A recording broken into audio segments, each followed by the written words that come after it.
না, আজকের করা ভিডিও কিন্তু আবার গাজীপুরের না। আজকের ভিডিওটা হচ্ছে ঢাকায়।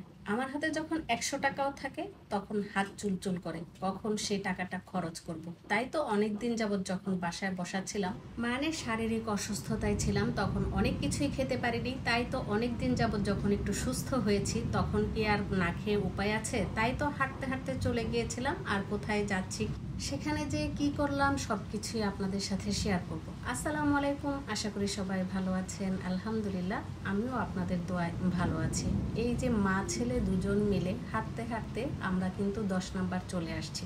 আর 10 নাম্বার আসলে কি আর বলবো, এখানে তো অনেক অনেক রকমের কেনাকাটা থেকে শুরু করে খাওয়া দাওয়া সব কিছুই পাওয়া যায়।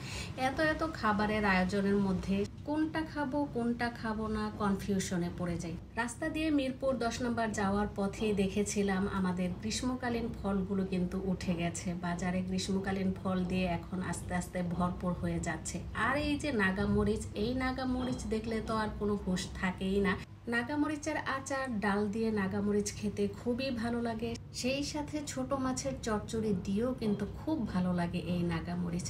এবার বলি, মিরপুর 10 নাম্বার হোপ মার্কেট পানির ট্যাঙ্কিতে যাওয়ার আমার উদ্দেশ্য কি ছিল। এই যে পানিপুরি দেখছেন, এই পানিপুরি খাওয়ার উদ্দেশ্যই ছিল আমার সেখানে যাওয়ার। আমি তো 10 নাম্বার থেকেই শুরু করেছি দেখা যে কোথায় পানিপুরি পাওয়া যায়। আমি অনেকটুকু জায়গায় হেঁটে যখন পাচ্ছিলাম না তখন মনটাই খারাপ হয়ে গিয়েছিল, কিন্তু যখন আইডিয়াল স্কুলের সামনে আসলাম তখন আমি পানিপুরিটা পেয়ে খুব আনন্দিত হয়ে গেলাম, কারণ আমার খুব ইচ্ছে ছিল আমি পানিপুরি খাবো।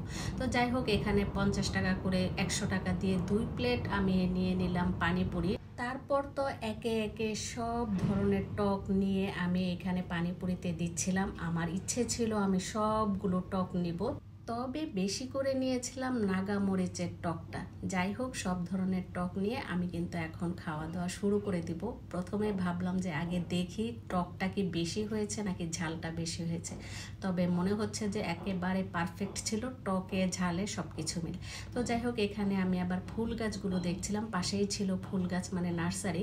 এখানে নার্সারিতে অনেক ধরনের গাছগুলো দেখলাম, সাথে ছোট ছোট লেবু ছিল, সেগুলোও দেখলাম। যদিও আমার গাছ কেনার কোনো উদ্দেশ্য ছিল না, আমি এমনিতেই হেঁটে হেঁটে দেখছিলাম। আমি মূলত সেখানে গিয়েছিলাম যে পাশেই ছিল আবার চা খাওয়ার ছোট ছোট কাপ, আমি সেই কাপগুলো দেখতে যাব। আর সেখানে যদি দামে মিলে যায় তাহলে কিনবো। কিন্তু প্রতি পিস কাপ, এমন ছোট ছোট কাপ 130 টাকা চাইলো। প্রথমে তো ভেবেছিলাম সেট সহ, কিন্তু যখন বলল প্রতি পিস 130 টাকা, তখন আর আমার নেওয়ার কোনো আগ্রহই থাকলো না। যাই হোক, আমি এখানে কিন্তু জামার লেস দেখছিলাম। আমার জামাতে লেস লাগাবো, তাই আমি এখানে দেখছিলাম। আর লেস আমার পছন্দ হয়ে গেল।